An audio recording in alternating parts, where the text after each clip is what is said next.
Bismillahirrahmanirrahim. Assalamu alaikum dear students. Today we will discuss a topic spherical mirror. तो students आज का जो हमारा टॉपिक है वो है स्फेरिकल मिरर और आज हम इसकी फिर टाइप्स भी पढ़ेंगे और इसमें हम इसके फोकस पोल या इससे जो प्रिंसिपल एक्सेस हैं जितने भी इसके साथ टर्म एसोसिएटेड होंगे वो आज हम इसको काफ़ी डिटेल से स्टडी करेंगे। तो सबसे पहले आते हैं मिरर की तरफ कि मिरर क्या है।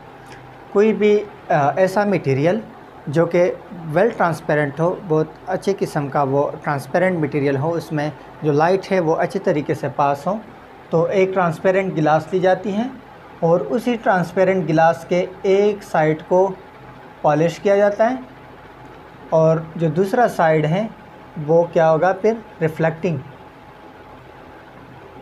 एक साइड उसका रिफ्लेक्टिंग होगा और जो दूसरा है जो पहले वाला है उसको क्या किया जाता है, पॉलिश। तो ये हमारे पास अब क्या बन गया, इसको हम कहते हैं मिरर। मिरर क्या है, जिसका एक साइड पॉलिश हो, एक ऐसे जो ट्रांसपेरेंट गिलास होगा, एक ऐसे ट्रांसपेरेंट गिलास को पॉलिश किया जाता है जिसमें से लाइट बहुत अच्छे तरीके से पास हो, तो उसी ट्रांसपेरेंट गिलास के एक साइड को पॉलिश किया जाता है और दूसरे साइड को वैसे ही छोड़ दिया जाता है, तो वो साइड हमारे पास रिफ्लेक्टिंग हो जाएगा।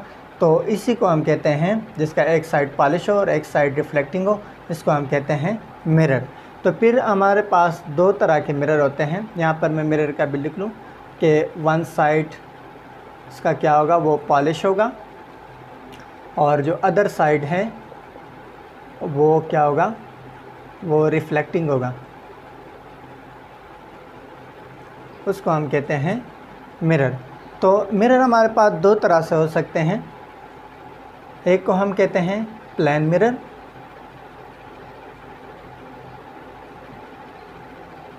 और जो नंबर 2 है उसको हम कहते हैं स्फेरिकल मिरर। तो प्लेन मिरर कौन से होते हैं, यहाँ पर जो आपको फिगर नज़र आ रही है यही बेसिकली हमारे पास कौन सी मिरर है, प्लेन मिरर, जो आप लोगों के घरों में भी होते हैं जिससे आप अपने फेस को देखते हैं। वो आपके पास कौन से मिरर होते हैं, वो होते हैं प्लेन मिरर। तो प्लेन मिरर में अगर बिल्कुल परपेंडिकुलर एक लाइट यहाँ से रे इंसिडेंट हुई, तो ये यहाँ से टकराने के बाद, इंसिडेंट होने के बाद ये वापस उसी पाथ से, जिस पाथ से टकराई थी उसी पाथ से ये रिफ़्लेक्ट हो जाती हैं। लेकिन अगर कुछ साइड से अगर यूँ इंसिडेंट हो, या हमने लॉ ऑफ रिफ्लेक्शन में पढ़ा था, तो जितना एंगल ऑफ इंसिडेंट से वो इंसिडेंट हुई तो उतने ही एंगल से वो रिफ़्लेक्ट बैक होगी और उसका हमने कहा था थीटा आर, यानी angle of incidence is equal to angle of reflection. ये हमने लॉ ऑफ रिफ्लेक्शन में भी पढ़ा था। तो प्लेन मिरर हमारे पास कुछ इस तरह से होते हैं कि अगर कोई रे यहाँ से इंसिडेंट हुई जो कि बिल्कुल परपेंडिकुलर टू द प्लेन होगी, तो वो वापस अपने पोजीशन पे वापस क्या हो जाएगी, रिफ़्लेक्ट बैक हो जाएगी। और अगर कोई यहाँ से रे आ रही है तो क्या होगी, जितने एंगल से वो इंसिडेंट हुई इतने एंगल से वो रिफ़्लेक्ट बैक होगी और इसका जो नॉर्मल होगा वो हमारे पास कुछ इस तरह से होगा कि वो प्लेन मिरर के परपेंडिकुलर होगा। तो ये तो था हमारे पास प्लेन मिरर। तो प्लेन मिरर का तो मैं आप लोगों को जर्नल इसका कंसेप्ट दे रहा था। जो हमारे पास बहुत इम्पॉर्टेंट है जिसको हमने स्टडी करना है आज, वो है स्फेरिकल मिरर।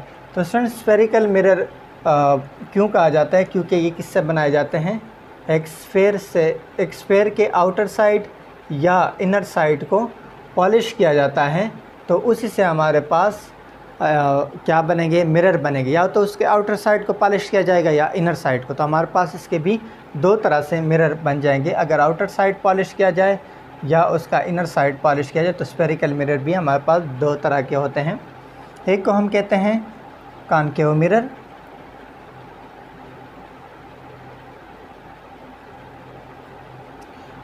मिरर और जो नंबर 2 है उसको हम कहते हैं कॉन्वेक्स मिरर। तो कॉनकेव मिरर स्टूडेंट्स कौन से होंगे, यहाँ पर मैं उसकी फिगर ड्रा करूँ।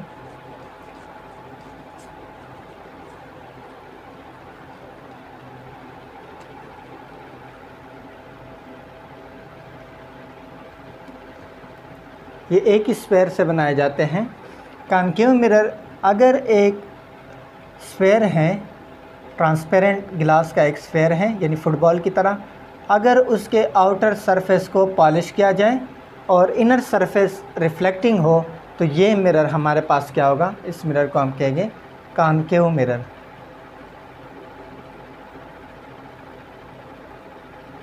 जिसमें आउटर सरफेस जो है, आउटर सरफेस को पॉलिश किया जाएगा और जो इनर सरफेस है वो क्या होगा स्टूडेंट्स, वो होगा रिफ्लेक्टिंग।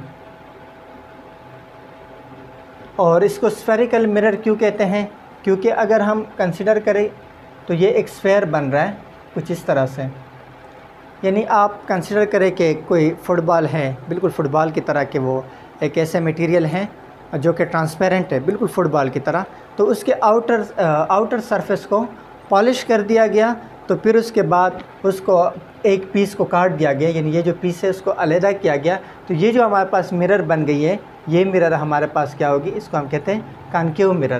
कॉनकेव मिरर में क्या होगा कि आउटर सरफेस पॉलिश होगा और इनर सरफेस उसका क्या होगा, रिफ्लेक्टिंग होगा। तो फिर बाद में हम सेंटर ऑफ कर्वेचर वगैरह के बारे में फिर पढ़ते हैं। अब कन्वेक्स के बारे में आ जाते हैं कि कन्वेक्स मिरर कैसे होगा। तो मैं यहाँ पर कन्वेक्स मिरर ड्रा करूँ, तो कन्वेक्स मिरर भी स्फेरिकल ही होता है, लेकिन इसका जो इनर साइड होगा वो पॉलिश होगा और जो आउटर साइड है वो क्या होगा, रिफ्लेक्टिंग। आउटर साइड जो है वो है हमारे पास इसका रिफ्लेक्टिंग, और जो इनर साइड है वो क्या होगा, या इनर सरफेस जो है वो पॉलिश होगा। तो इस तरह मिरर को हम कहते हैं कन्वेक्स मिरर, जिसका आउटर साइड रिफ्लेक्टिंग हो, यानी यहाँ से लाइट रिफ्लेक्ट हो, और जो इनर साइड है वो पॉलिश हो, तो उसको हम कहते हैं कॉनकेव मिरर। तो सॉरी कन्वेक्स मिरर। तो ये हमारे पास कन्वेक्स मिरर आ गया और ये हमारे पास आ गया कॉनकेव मिरर। तो मैं दोबारा से थोड़ा सा इसको रिपीट करूं कि जो कॉनकेव मिरर है उसमें क्या होता है कि आउटर सरफेस उसका पॉलिश होता है और इनर सरफेस जो है ये वाला वो रिफ्लेक्टिंग होता है, जबकि कॉन्वेक्स मिरर में इनर सरफेस जो है वो क्या होगा, पॉलिश, और आउटर सरफेस उसका रिफ्लेक्टिंग।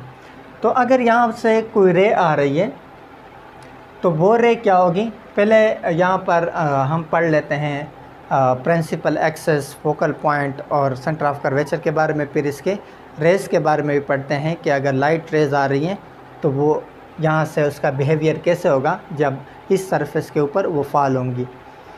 तो देखें स्टूडेंट्स, ये जो हमारे पास एक स्फेयर सा बन रहा है, ये इमेजिनरी है, जो बाकी आपको डॉटेड लाइन नज़र आ रही है ये क्या है, इमेजिनरी लाइन्स हैं, लेकिन ये हमारे पास क्या है, ये मिरर है। तो हर स्फेयर का एक रेडियस होता है, वो जो रेडियस कहलाएगा उस रेडियस को हम कहेंगे, यहाँ पर मैं उसको लिख लूँ,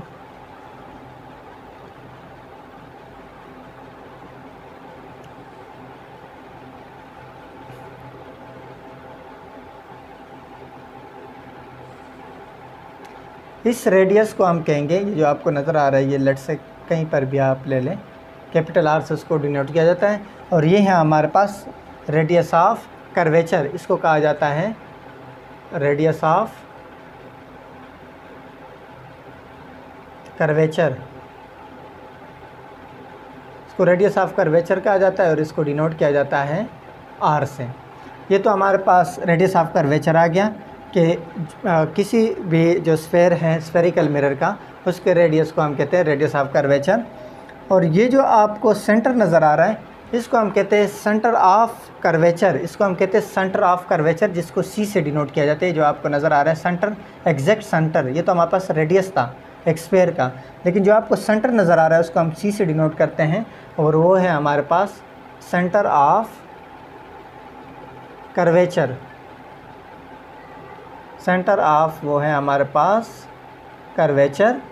और अब फ्रेंड्स, ये जो पॉइंट है, यानी इसको, ये जो मिरर है, मिरर का जो मिड पॉइंट होगा, ये जो मिरर का, यानी फॉर एग्जांपल यहाँ पर ये 2 सेंटीमीटर है तो मिड से इस साइड पे भी 2 सेंटीमीटर ही होगा। इसको पॉइंट P से डिनोट किया जाता है और ये है हमारे पास पोल। जो मिरर का मिड है, मिड ऑफ मिरर को हम कहते हैं, मिड ऑफ मिरर को स्टूडेंट्स हम कहते हैं पोल। उसको हम क्या कहते हैं? पोल, जिसको डिनोट किया जाता है P से।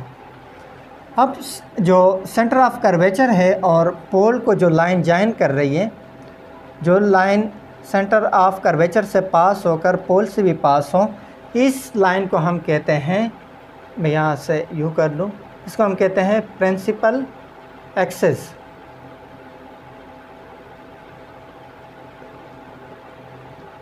इसको हम कहते हैं प्रिंसिपल एक्सिस। ये जो सेंटर ऑफ कर्वेचर से एक लाइन पास हो रही है और पोल से भी पास हो रही है, दोनों पोल और सेंटर ऑफ कर्वेचर को क्या करिए? जॉइन। उसको हम कहते हैं प्रिंसिपल एक्सिस। इसको हम कहते हैं प्रिंसिपल एक्सिस। और इसके अलावा जो आपके पास, अब हम कुछ रेज़ यहाँ पर लेंगे और फिर हम देखेंगे कि जो फोकल पॉइंट है वो कहाँ पर बनता है। तो याद रखिए स्टूडेंट्स, मैं ये रेडियस ऑफ कर्वेचर को यहाँ पर कुछ देर के लिए यहाँ पर इसको रफ़ कर रहा हूँ। तो जब भी कॉनकेव मिरर से जो लाइट है, रेज़, वो अगर पैरेलल टू द वो आ रही हैं, parallel to the principal axis अगर कुछ रेज़ आ रही हैं कुछ इस तरह से, तो यहाँ से वो रिफ्लेक्ट बैक होंगी कुछ इस तरह से, जो आप लोगों को नज़र आ रही है। कुछ rays below the principal axis हैं, यहाँ से ये इंसिडेंट हो रही है और यहाँ से ये रिफ्लेक्ट बैक हो रही है। तो ये हमारे पास इंसिडेंट रेज़ थी और ये जो आपको नज़र आ रही है हमारे पास कौन सी? रिफ्लेक्टेड। ये भी इंसिडेंट और ये वाली जो रेज़ हैं ये हमारे पास क्या है? रिफ्लेक्टेड। तो ये एक ही पॉइंट के ऊपर हमारे पास यहाँ पर कन्वर्ज हो रही है। तो ये जो पॉइंट, जिस पॉइंट के ऊपर कन्वर्ज हो रही है, इसको हम कहते हैं फोकल पॉइंट और इसको डिनोट किया जाता है F से। जो फोकल पॉइंट है, फोकल पॉइंट, उसको डिनोट किया जाएगा F से। और ये क्या होगा? Between the centre of curvature और पोल के बिटवीन हमारे पास इस केस में अभी आ रहा है। तो यहाँ पर इसलिए इस मिरर को जो कॉनकेव मिरर है, इसको समटाइम कन्वर्जिंग मिरर भी कहते हैं। इसको समटाइम कन्वर्जिंग मिरर भी कहा जाता है, क्योंकि ये लाइट रेस को कन्वर्ज करती, एक ही जगह वो क्या करती हैं? इकट्ठा करती हैं। तो ये तो हमारे पास कंसेप्ट था किसका? कॉनकेव मिरर का। बिल्कुल उसी तरह यहाँ पर भी क्या होगा? अगर मैं यहाँ पर बात करूँ कन्वेक्स मिरर की, तो कन्वेक्स मिरर भी हम इस तरह उसको इमेजिनरी डॉटेड लाइन्स उसका स्फेयर बनाएंगे। एक स्फेयर का जो रेडियस होगा वो R होगा, इसका जो सेंटर होगा वो सेंटर ऑफ कर्वेचर C होगा। जो हमारे पास मिरर का मिड पॉइंट आ रहा है वो हमारे पास क्या होगा? वो पोल होगा P। और ये जो सेंटर ऑफ कर्वेचर और पोल को जिस लाइन ने जॉइन किया है, इसको हम कहेंगे प्रिंसिपल एक्सिस से हम कहेंगे। ये हमारे पास प्रिंसिपल एक्सिस है, ये हमारे पास सेंटर ऑफ कर्वेचर है और ये हमारे पास रेडियस ऑफ कर्वेचर है। अब इसका फोकल पॉइंट कैसे बनेगा? तो याद रखें स्टूडेंट्स, का जो फोकल पॉइंट होगा वो कुछ इस तरह से बनेगा कि चूँकि इसका जो इनर साइड है वो पॉलिश है, आउटर साइड इसका रिफ्लेक्टिंग है, तो रेज़ कुछ इस तरह से आएंगी और यहाँ से ये क्या हो जाएंगी? अगर फॉर एग्ज़ाम्पल कुछ रेज़ ऐसे आ रही है तो यहाँ से रिफ्लेक्ट बैक होंगी। आपको नज़र आ रहा है कि अगर कुछ रेज़ इस तरह से आ रही हैं तो ये क्या होगी? ये रिफ्लेक्ट बैक होंगी, क्योंकि इसका आउटर साइड हमारे पास क्या है? पॉलिश। तो क्या होगा? सॉरी, इनर साइड इसका पॉलिश है और एक्सटर्नल साइड्स का रिफ्लेक्टिंग है, तो वो लाइट को डाइवर्ज कर रही है। इसलिए समटाइम इसको क्या कहा जाता है?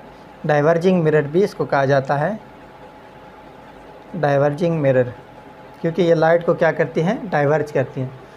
अब इसका जो फोकल पॉइंट होगा वो एक्सटर्नल साइड के ऊपर नहीं बन सकता, तो हम क्या करते हैं कि हम उसका जो फोकल पॉइंट है वो हम इस तरह से ले लेते हैं।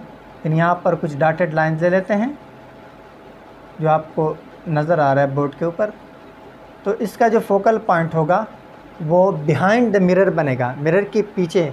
यहाँ पर फ्रंट मिरर के फ्रंट के ऊपर जो फोकल पॉइंट था वो बन रहा था, क्योंककि जितनी लाइट रेज आ रही थी वो रिफ्लेक्शन के बाद वो एक ही पॉइंट के ऊपर मिरर के सामने फ्रंट पे वो क्या हो गई, वो कन्वर्ज हो गई, एक ही जगह इकट्ठी हो गई। तो इसका जो फोकल पॉइंट होगा एफ़, वो हमेशा कॉनकेव मिरर में मिरर के सामने बनेगा। और यहाँ पर देखें, चूँकि इसका इनर साइड पॉलिश है और आउटर साइड रिफ्लेक्टिंग है, तो रेज़ आएंगी और यहाँ से वापस टकराएंगी। तो हमारे पास फोकल पॉइंट इसका बाहर की साइड नहीं बन सकता, तो हम इमेजिनरी क्या लेते हैं, मिरर के बिहाइंड यानी मिरर के बैक साइड पे हम उन्हीं रेस को इमेजिनरी इकट्ठा करते हैं और यहाँ पर इसका हमारे पास फोकल पॉइंट एफ़ बनेगा। तो स्टूडेंट्स, यहाँ पर एक और बात आप लोग अपने जहन में रखें कि इसका जो इमेज बनेगा, चूँकि वो मिरर के फ्रंट पे होता है, एक दो स्पेशल केसेस है जिसमें वर्चुअल इमेज बनती हैं। ज़्यादातर जो कॉनकेव मिरर के इमेजेस होती हैं वो क्या होती हैं, रियल भी होती हैं और इसके अलावा वो इन्वर्टेड भी होती हैं। वो हम इसके स्पेशल केसेस है उसमें पढ़ेंगे, लेकिन अभी से आप लोग ये बात अपने माइंड में रखें कि कॉनकेव मिरर में जो इमेज होगा वो क्या होगा, जो बॉडी का इमेज बनेगा वो रियल होगा और इन्वर्टेड होगा। इसके अलावा वो क्या होगा, इन्वर्टेड यानी उल्टा होगा। अगर ऑब्जेक्ट यहाँ पर प्लेस है तो उसका इमेज यहाँ पर बनेगा। उसके कुछ स्पेशल केसेस हैं, अगर बियॉन्ड द सी का सेंटर ऑफ कर्वेचर हो तो इमेज कैसे बनेगा, अगर एग्जैक्ट सी के ऊपर हो या एफ़ के ऊपर हो या एफ़ और पी के दरमियान हो, पोल के दरमियान हो, तो वो हमारे पास इमेज कैसे बनेगा, वो उसकी स्पेशल केसेस है। वो इसके बाद का जो लेक्चर होगा उसमें हम उसको डिटेल से पढ़ेंगे। और यहाँ पर याद रखें, जैसे मैंने यहाँ पर कहा कि इसका इमेज चूँकि जो हमारे पास मिरर है उसके फ्रंट के ऊपर बन रहा है, तो इसका इमेज रियल भी होगा और इन्वर्टेड भी होगा। सिर्फ एक या दो स्पेशल केसेस हैं जिसमें बियॉन्ड द मिरर हमारे पास इमेज बनता है और उसका वर्चुअल होता है। और जो कॉन्वेक्स मिरर हैं उसमें जितने भी इमेजेस बनते हैं वो क्या होंगे, एक तो वो वर्चुअल होंगे जिसको मजाजी यानी ख्याली कहा जाता है, एक वर्चुअल होंगे। दूसरा, वो जो इमेजेस होंगे वो इरेक्ट होंगे यानी खड़े हुए इमेजेस होंगे। यहाँ पर जैसे इमेज बन रही है उल्टी, तो यहाँ पर उल्टी नहीं बल्कि आपके पास सीधी इमेज बनेगी। और एक तो वर्चुअल होगी क्योंकि ये मिरर के बिहाइंड बनेगी, एक इरेक्ट होगी और एक हमारे पास इसकी इमेज क्या होगी, वो वर्चुअल होगी। तो ये था आज का हमारा टॉपिक स्फेरिकल मिरर के बारे में, और उम्मीद है कि आज का जो टॉपिक है वो आप लोगों को इसके अच्छे तरीके से समझ आ जाएगी। फिर भी अगर आप लोगों को कोई प्रॉब्लम हो तो आप लोग कमेंट बॉक्स में क्वेश्चन कर सकते हैं। सो नेक्स्ट टॉपिक के लिए, तब तक के लिए अल्लाह हाफ़िज़।